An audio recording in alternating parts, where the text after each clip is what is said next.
Oh, hang on. This is YouTube. We're on YouTube. Hi, Hello. YouTube. Hello, people. How we do? So There we go. Usual greetings from the. Hello. Yeah, did John? I was just changing my name. Did John do the usual fingers up? No. Are you hosting today, Craigie? You're a hostess. So I've just been told. Yeah. Excellent. Well, go for it. I'm looking forward to it. I want to stare at you while you do it. Don't tell me when you're ready. Hello and welcome to your favorite podcast, Around the Console. Tonight we're going to be reviewing the latest edition, Chapter 4 of Flux Doctor Who, which is called Village of the Angels. I'm your host, Craig, and I'm joined by my excellent and gorgeous friends, Bob, Cliff, John, and Suki. We have no idea what we think about the episode. I'm going to find out now, and I can't wait. My views are very strong, one way or the other, but I'll come to me last. Guys, what did you think of Sunday night's episode? Well, first of all, that's a cracking introduction. That was really good. Compared to Suki, Thank you so much. You should have gone straight into your opinion straight away, Craig. No, I have a perfect host. I go elsewhere first, you see, kind of get the vibe. And then, as you know, Suki, then I've got nothing left to say, basically. So everyone else has said it. Come on, guys. What did you think? I'm dying to know. This was a bit of a big episode, wasn't it, really? This was perfect British sci-fi at its best. This reminded me of a combination of Hammer horror. It had village elements. It reminded me a lot of Mark Gatiss Gothic stuff, definitely Gothic element. Have they written it to be played towards the foreign market? I don't know, because this is the Americans would just lap it up. This is perfect tele. The fact that it's got together with Alderton, the lady before, who also written that other Gothic piece from the last season, just shows that she knows what to write when it comes to Gothic stuff. That's my first initial parts of it. I liked it because it felt more standalone than the others, even though we did get drops into Vinder's misses and what's going on there. And there's been a couple of people saying they couldn't understand what that was, but I've got some ideas going forward. Is that what she's famous for then? The kind of the writing of Gothic? Because I don't know who this woman is. I didn't Google it because I knew that one of you four I Googled it. She did the Gothic Frankenstein, Mary Shelley one last year. Oh, did she? The House of Villains. Oh, I love that. Yeah, the Lust of Orders. Yeah. Okay, so she's back. Oh, okay. I loved that one as well last time. All right, then. Guys, yes. What else? I really, really love this story. As Cliff said, there's loads of horror in there. The angels were super creepy. I like the character of Professor Jericho in that he wasn't such a blustering idiot, right? But he was properly a proper professor. Jodie really worked well, and I have noticed, and a couple of times I have noticed other people have mentioned it, but Jodie seems to work better without her companions around her, and this is a bit weird, but she was really good in this. The storyline with Yaz and Dan walking around when they've been zapped into the past, that was super creepy, especially the little girl. Just a weird way she was acting, whether she knew something before she grew up to be the elder woman. But other than my first impression of this it was a really great episode. John? Shall I go? It was fucking mint. It was really good.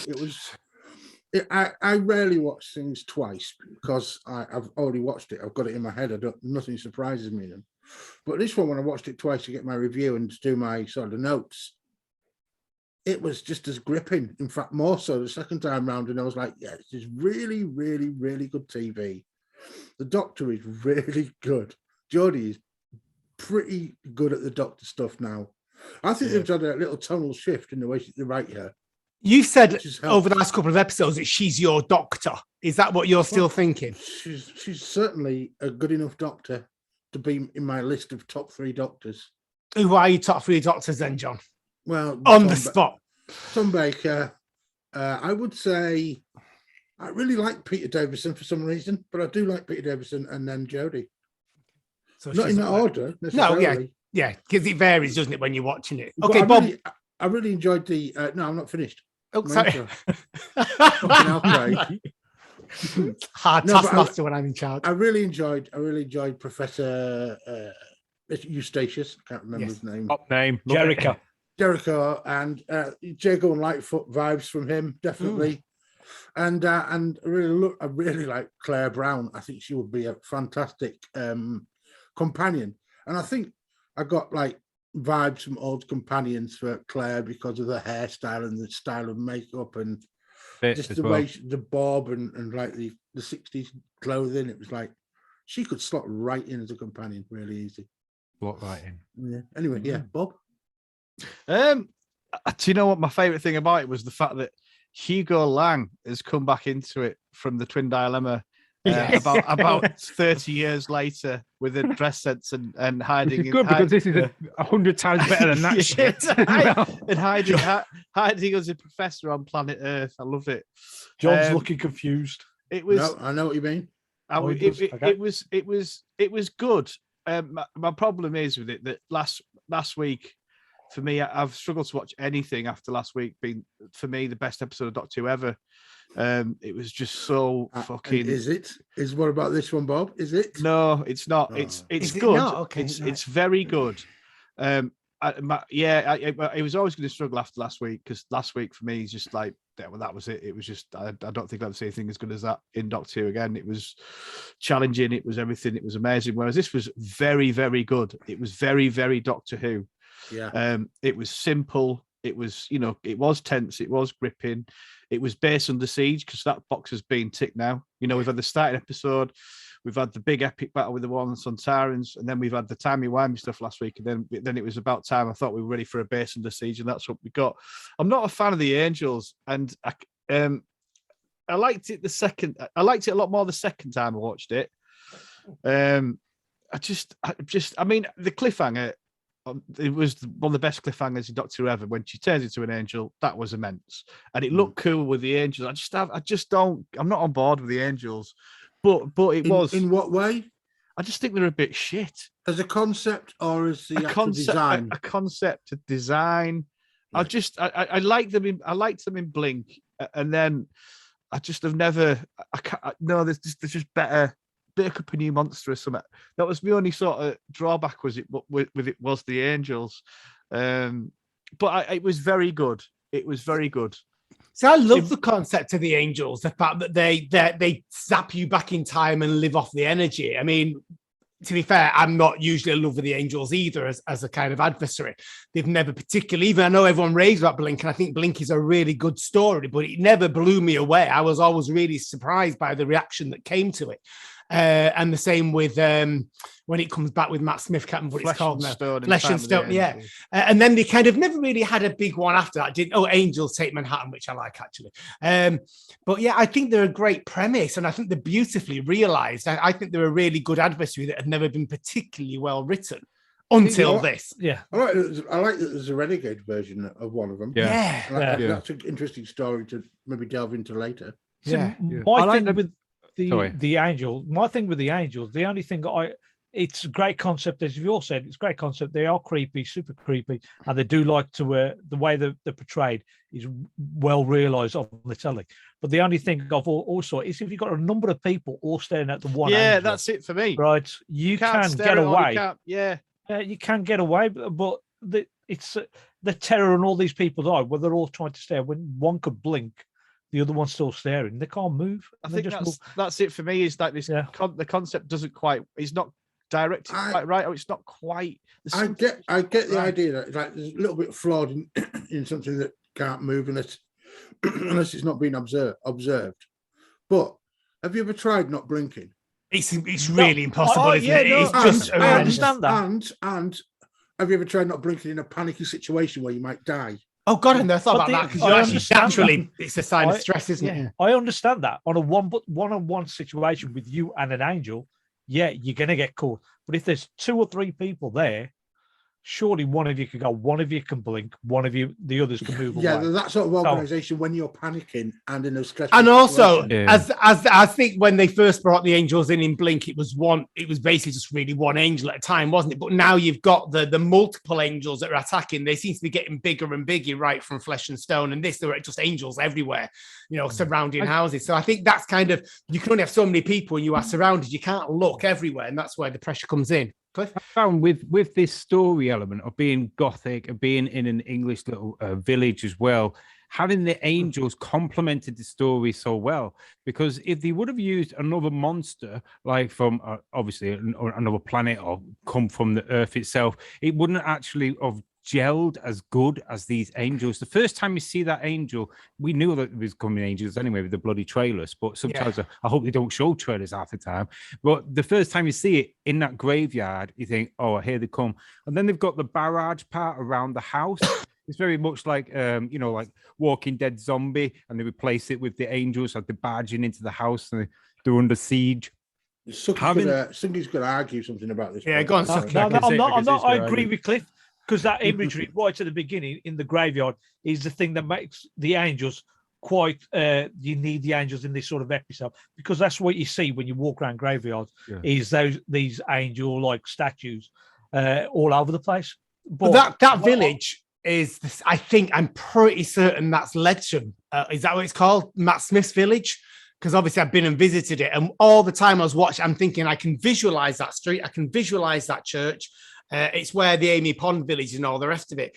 And it just looked everything. It's exactly, once you watch it again, I've not checked the filming locations, but when I was watching it, even the first time round, and Matt, who's got an amazing eye for detail for such things, just went, that's Ledsham, that's Matt Smith. And it just matched. Nerd. I know, bless him. He suffers a lot having to go there It with reminded me of the demons. very Yes, much. completely. That- and the that same with village Peggy as closed- well. Yeah, village closed off, and and Peggy, But the what old I- lady Peggy.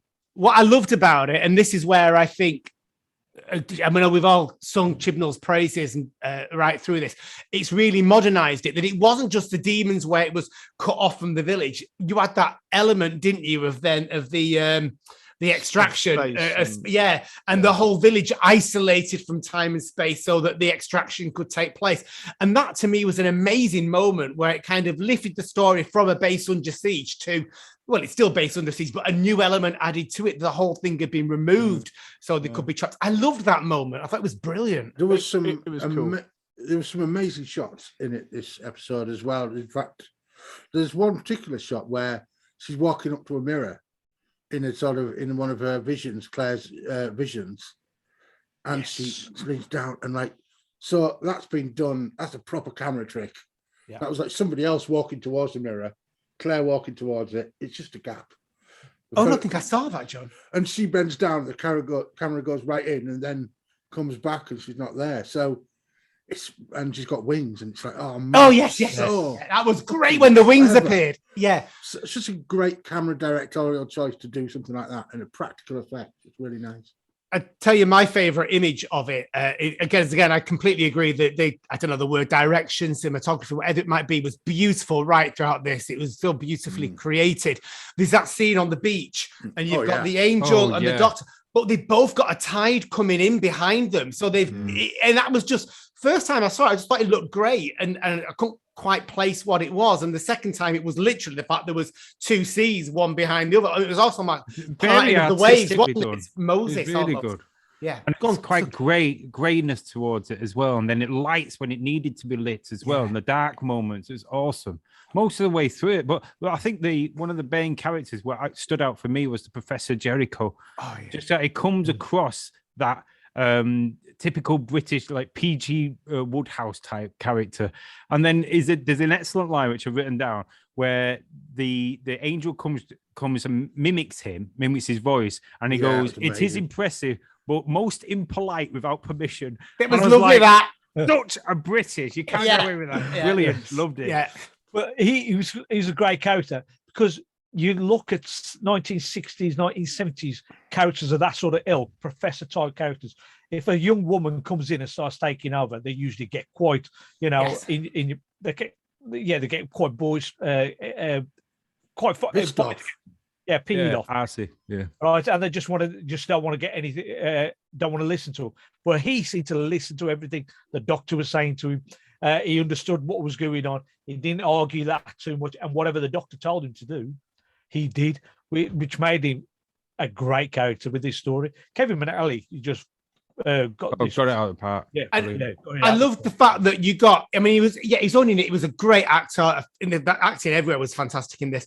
But you got that little bit of depth, didn't it? It's almost like, well, why isn't he flinching with any of this going on? You got that one line about being one of the first to arrive at Belson, and therefore this isn't going to scare him. And I just thought that was actually really clever. It was one line. It made you kind of warm to him straight away from that, and you thought a Man of Steel.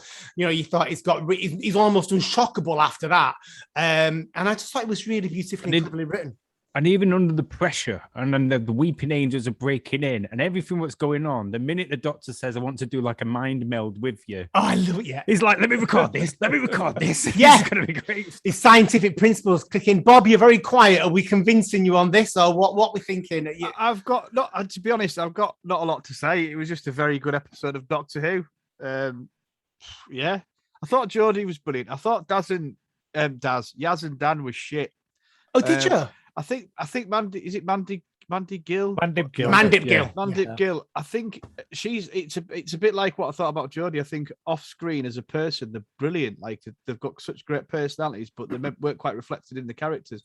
And I think Yaz, like if you've seen Mandip like outside of Doctor Who, she's really cool, funny, awesome.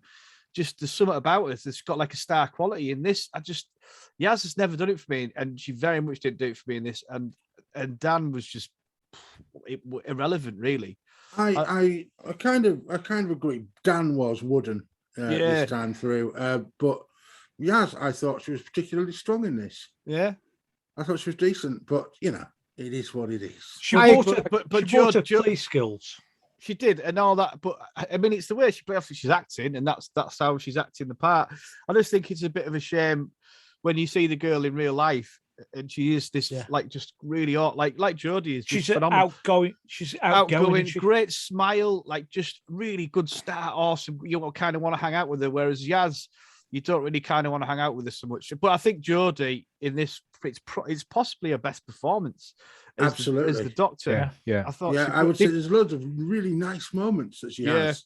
It's just like the reaction things, when she's like got some two things and like she's really surprised that it works. Yes. And that bitch where she got the hot spanner, and hot, and all that sort of stuff, and like all the reaction stuff, and like, I've just made it brilliant. She kind of got the balance between like the full-on angry Doctor we've seen and the fun Doctor, and they still had an element of fun, although it was you could tell it was serious and all that, and the little gadget bits where she straps the phone and she's getting all the stuff out of her pockets and all that was this for me is definitely she's had some great performances, but I think this really hit it.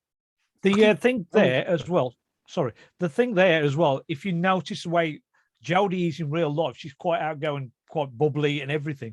And this is sort of, I think they're writing towards her personality, whereas they've sort of neglected Mandip Gill's right. You see, personality. I don't know that they have. I'll come back to Cliff. I think they wanted to explore more on the Doctor side in this episode because she seems to have changed as a Doctor.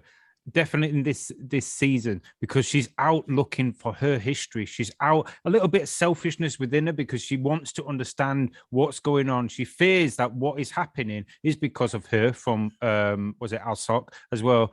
And then right at the beginning, when it's like we're going to search for this little girl, yet she's still going after with a screwdriver, and she's trying to insist what else is going on in this place. You can see that. I can understand Dan and Yaz's bit where they've been pushed to one side because it's one of those episodes where this is mainly Doctor and they're to one side. But I don't mind that. It happens all the time in Doctor Who. Yeah. And that continued, but it did continue at a pace where you got to see Peggy, you got to see her story, and especially I don't know what it was, so an abusive foster parent or grandparent or something going on there. She was fucking ice, wasn't I was going to say she was cold. Yeah, because I quite liked the bit that Yaz actually cried and apologized. because Yeah. I don't think Mandip Gill did play it wrong, because I thought don't that think he did. what happened. I mean, I think in series 1, I think that Yaz was probably the kind of the forgotten companion, and I thought in series 2 she was amazing, and I think the same in series 3. I think much she more played. competent this time. Yeah, and I Yeah. think she played it as the police officer.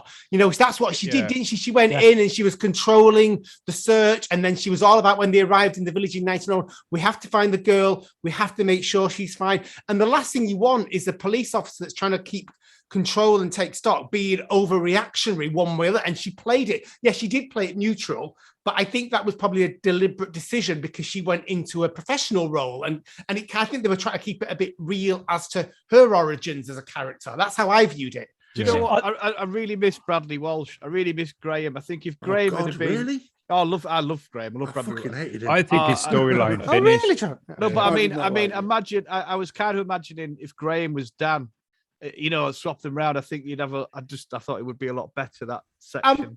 I must admit, I'm a bit like that with Dan. I really do like him, and he's not.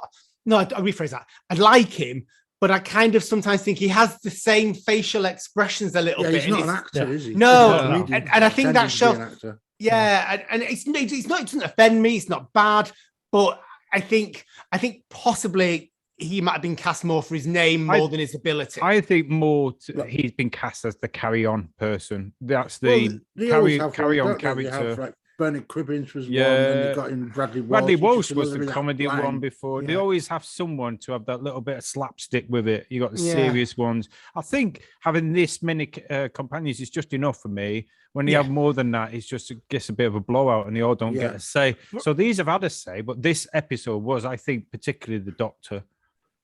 Yeah, I was going to just agree with Cliff that you've got to have episodes which are concentrating on certain characters. And in this episode, they're concentrating more on the Doctor and what was happening in 1960s time rather than what was happening with Yaz and Dan in 1910.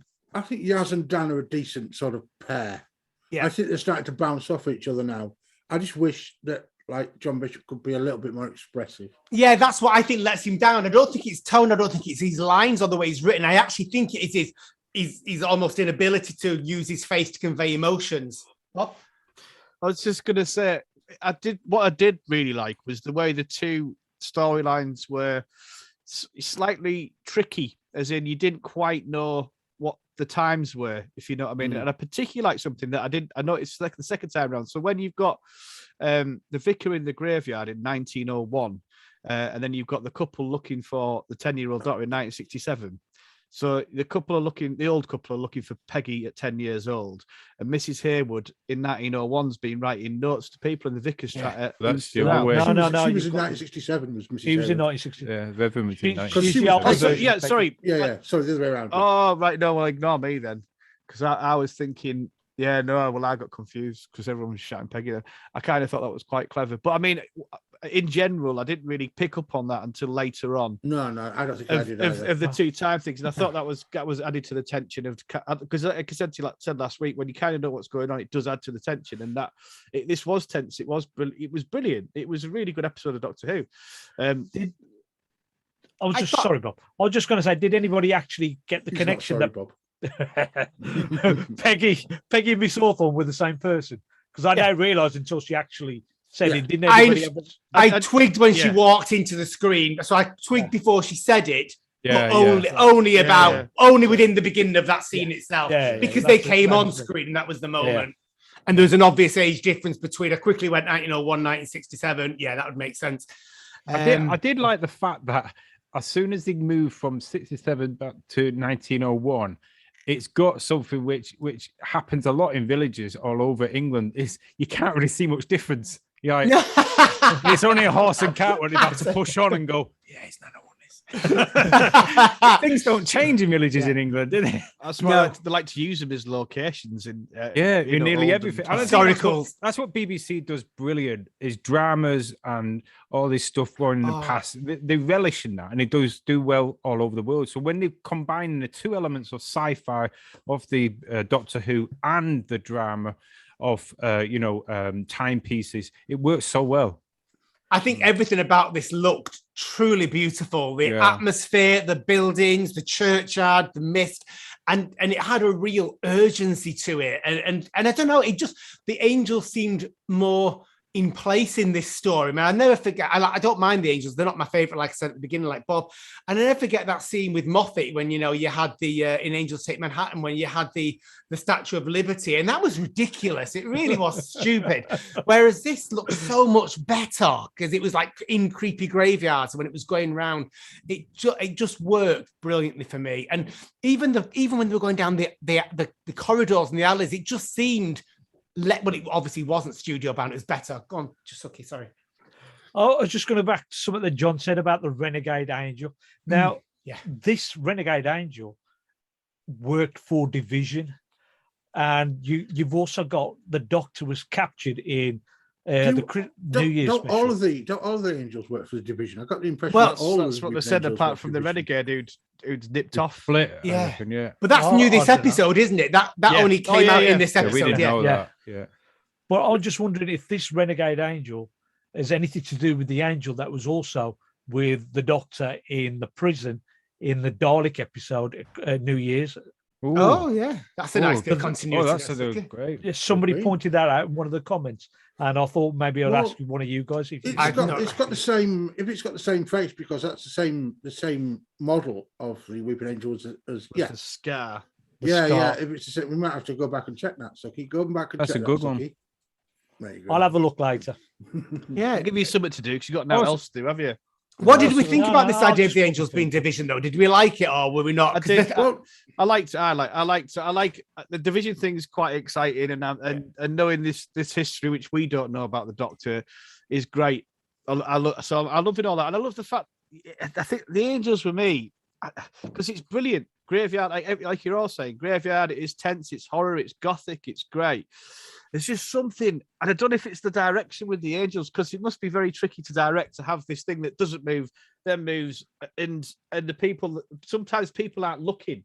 You know, like the Professor, there was times when he wasn't looking at the screen and no one was looking because they were doing this. And it's just little things like that. Now, I know they shouldn't really bother you, but it's just that's where it breaks the illusion for me a little bit. I suspect that they were being observed by at any point if they were supposed to be. Yeah. No, I'm not disputing that. I think it's just me, because on paper they should be, you know, on paper they are brilliant, and on screen they look great. And all that. I don't know. I think this had one of the strongest horror elements in Doctor Who I've seen for a while. Right in the opening credits, when Claire sits up and she uses the angel's voice. My other half is a big possession horror film fan, and it immediately took me straight to films like The Exorcist or The Conjuring kind of things that are coming out. You know, that kind of voice coming through. And I actually thought that was quite chilling. Yeah, it's quite chilling. I did like was they did a bit of Borg Queen Davros. They gave the angels a voice, basically, a personality, which sometimes, you know, people don't sometimes like that. Like the Borg Queen got a lot of stick, I think, in Star Trek, and you know, Davros, people sometimes complain about that, but I think that element really worked. Give the angels personality. The like you said before, the scene on the beach with the sea with the tides was beautiful, but brilliantly played. Geordie, my God, like, and the lady that plays Claire was phenomenal. They're a great little partnership, them two. Yeah. Can I just say just a one-liner? And I do think her hair is beautiful, and it has that little bit of a wave to it. Yeah, I know it looks really gorgeous. I love it. I mean, she's a pretty woman anyway, but when her hair is like that, it's like, oh, she looks brilliant. Anyway, so that's just a one-off comment. Go on, Bob. I interrupted. Sorry. And that's you saying that, Craig. So it must be true. I have to say, this is really weird. I think she's actually the most attractive Doctor. I don't find any of the Doctors sexy whatsoever, but if I was a straight guy or whatever, I think she would be a very sexy Doctor. I don't know. I'd fuck Sylvester McCoy. Yeah, I love it.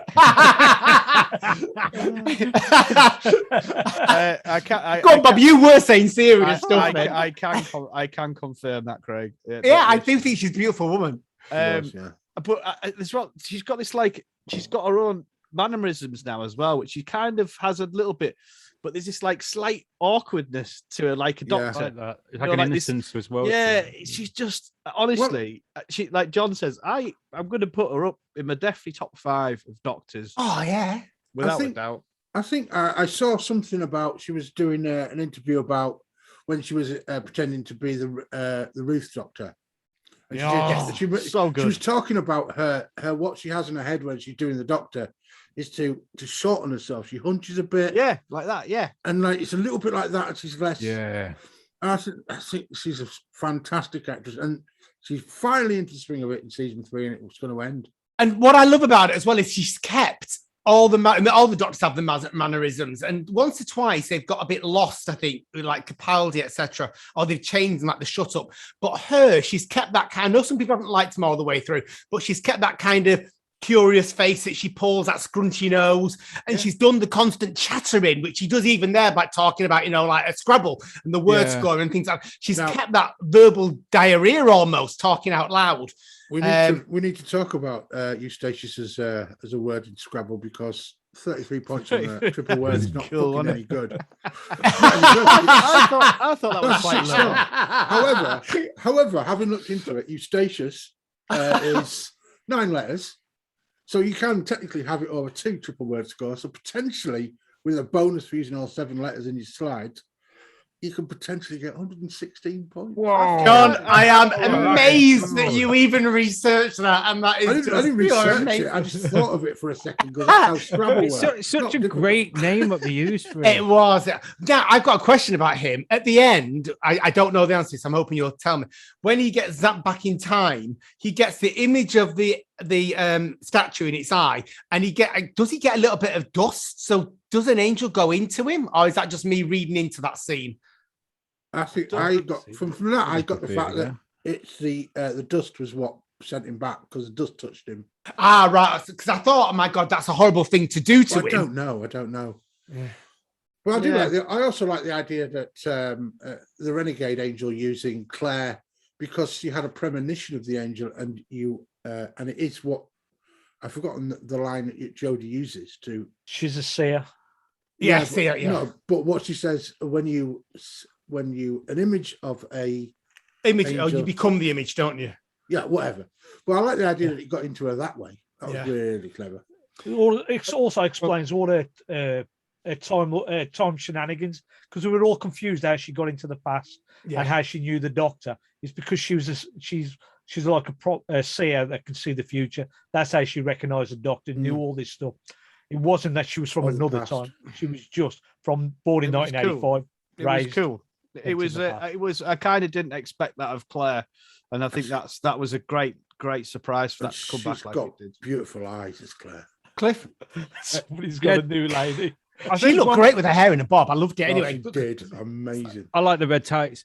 But one thing of one part of the story which we haven't touched on yet is Belle's story. Absolutely. Messenger. I wanted to ask about that. Literally, was going to ask. Yeah, that really changed it in a different direction. Go on, Cliff. No, I was just thinking the way it was constructed within the storyline of this, like obviously it's just split it off, but I think the connection is it's showing about people disappearing, and then it had this to show obviously people being picked up by the passenger or disappearing, and Vinder's search for her. I'm not sure if this was part of obviously the 10 part, which has been reduced to 6 part, and it's been thrown in there, but to me it still did fit. Like we still see each week. Cool. I saw answering the question from last week. Yeah. Where, go on, John.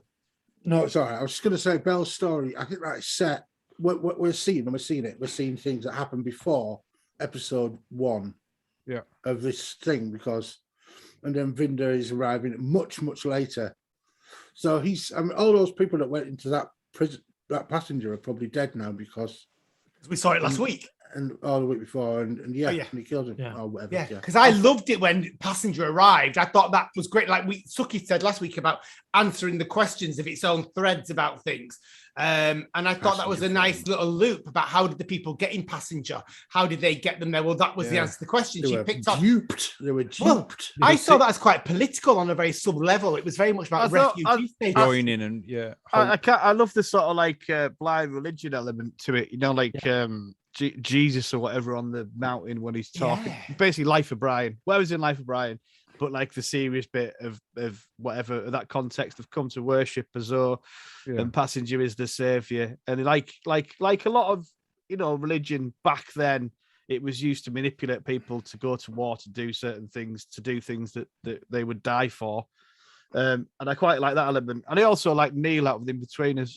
I was going to say, I thought he was a cracking actor in this, great. actually. Yeah, He was good. He did well in Yeah, it. so- I'd have preferred him in a bigger role. I mean, this is sort of one and done role. I'd have Never preferred fucking him to happy, come, are you, now Never proper fucking longer role. I was a bit scared that it was going to try and shag Bell, though, because that's what he did in every episode of In-Betweeners, wasn't it? It took me a second when he came on because I didn't know he was like a guest star. So I was like, all the time, I recognise him, and then it suddenly twigged as to who he was. I thought he looked his beard through him a little bit. Now, he was a good actor.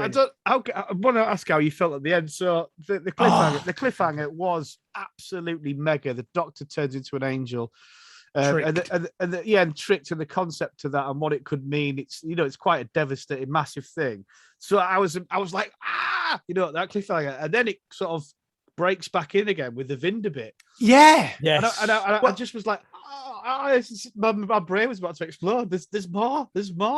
but it gone. I was going to say that also comes back to the promotional work that they've been doing for the show, where they're breaking into all the adverts between the programs on the BBC One. Have they? I've not. What's going on there? I've not seen that at all. What's happened there, Suki? Has it been? No, just when the trailers the were coming promotions. out. Yeah. I thought I'd missed them this week. Yeah. You probably have, Craig, at some point, to be honest. I think so that little mid-credit scene was beautifully poignant little bit. You had the of the Doctors, and then you had a bit of like emotional underpinning of it all with the search for Bell. And I thought it was beautifully done. And I thought it was a wonderful idea to stick it in mid credits. I can't wait. And don't tell me any theories that you've heard about in spoilers, but I can't wait to find out who Bell and Vinda are. I was about to ask what our thoughts on that are, because I avoid spoilers like the plague, to be honest. But it's all right theorizing, but if you know of any spoilers, I don't know of any spoilers. I think a lot of people would be very upset if I've seen some comments that if it's an important child, they're not going to be happy. It'll be what it'll be. Yeah. Depends how it's written. Exactly. But yeah. It's like people who moan are just sat at home, not writing anything themselves. So. They've got to be there for a reason. They've got to be placed. She's got to be placed in this story for some kind of significant development, no matter who it might be. They're not just going to say, no, I can see how Vinda fits in anyway as a bit of a companion, but she's been brought in especially with this unborn child. So there's got to be a reveal. Yeah. And I think, so, yeah, I don't know. In my brain only goes in one direction, but that's because I'm not writing it. I'm not creative in that way. Is that direction anally? Can be front or back. All right. Led by my balls. Anyway, carrying on. So, sorry, go on, Suki.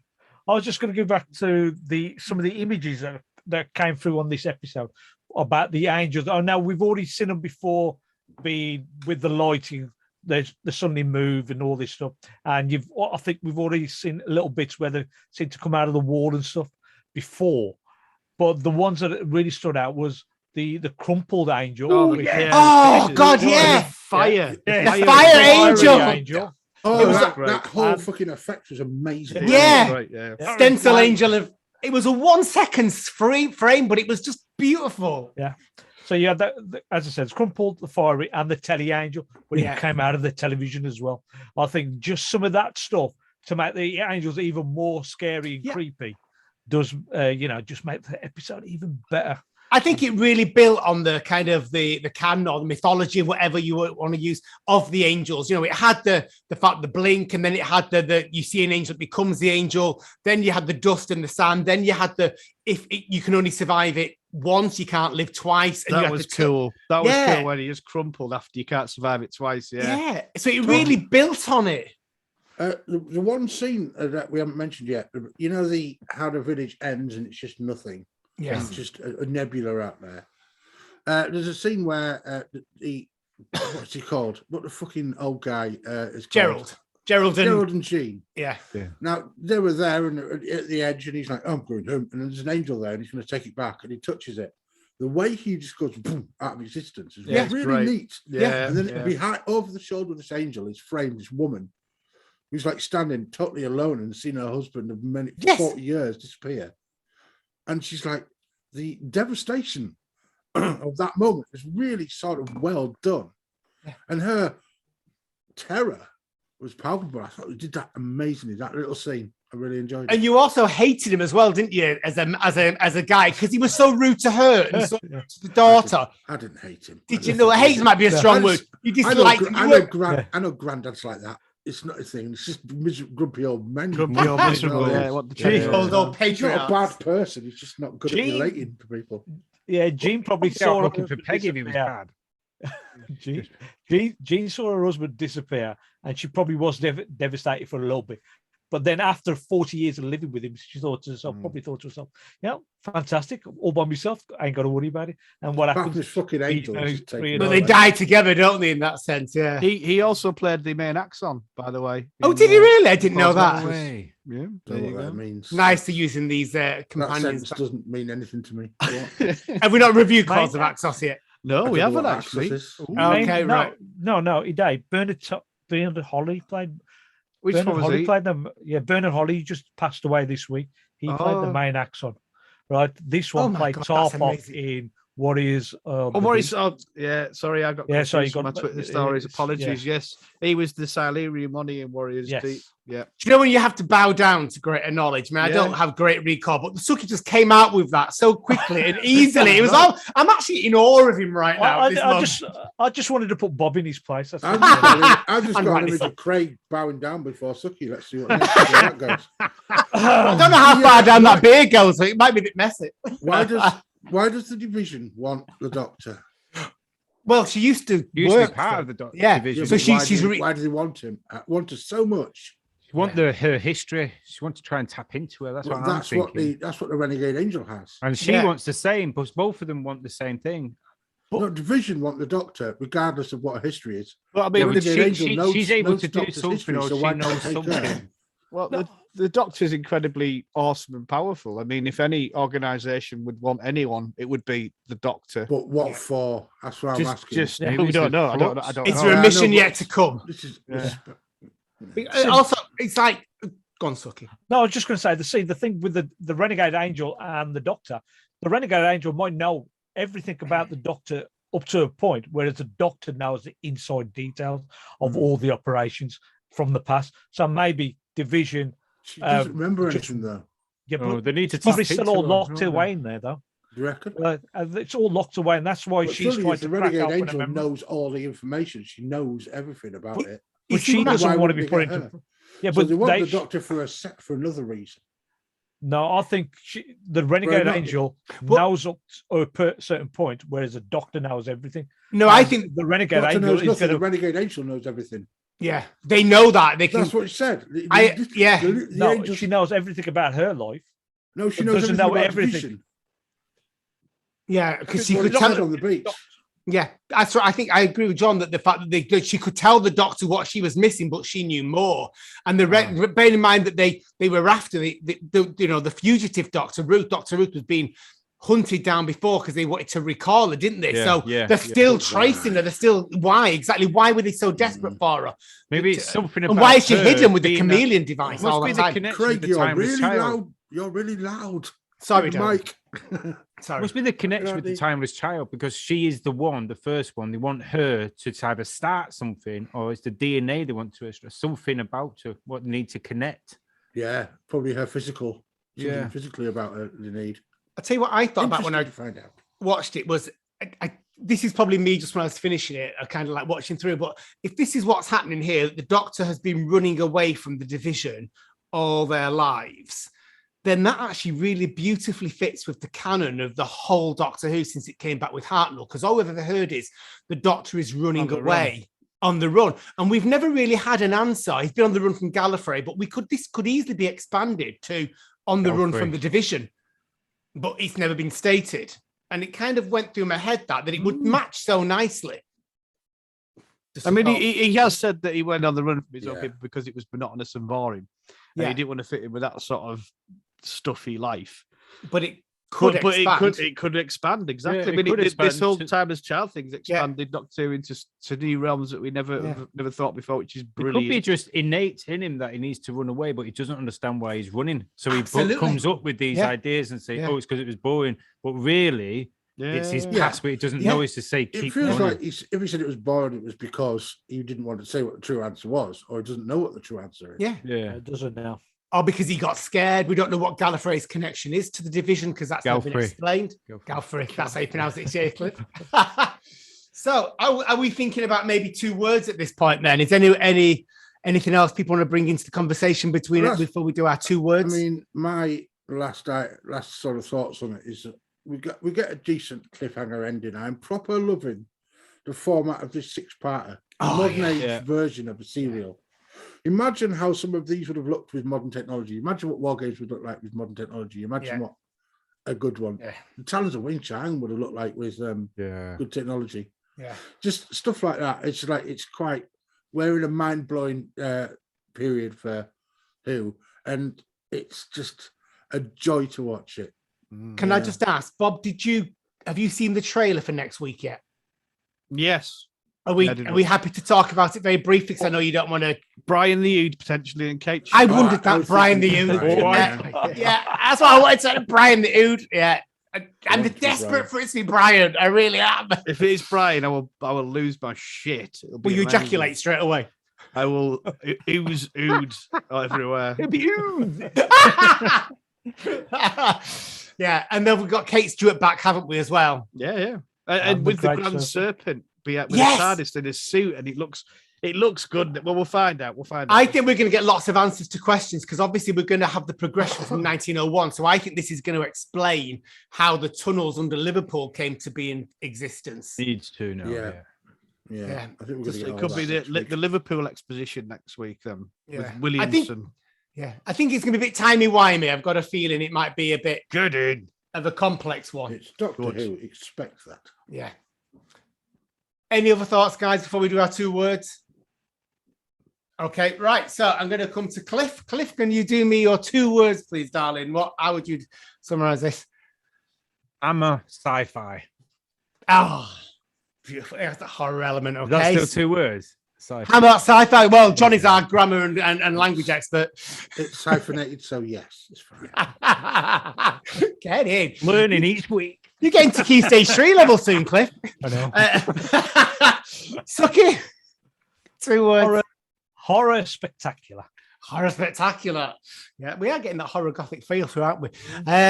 Go on, Bob. Very good. Very good.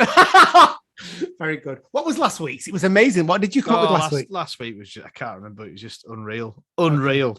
Right. Okay. And finally, Mr. Aitken, John. Magnificent television. Oh, fabulous. That's perfect. Mine was kind of romping back to my childhood because it brought me so many joy. I went literally with about 12 words so far. All right. Sorry. Angel Delight. Oh, yes. Oh, well done. Wins. I love it. My favorite angel story. This to me makes the angels a worthwhile adversary without any doubt at all. But if I'm not mistaken, it's time now to hand over to Suki and his gorgeous children are going to give us some of your listeners' feedback and also then on to some audio extracts of people that have sent in some just Suki and his kids chatting to us about any feedback that have come in.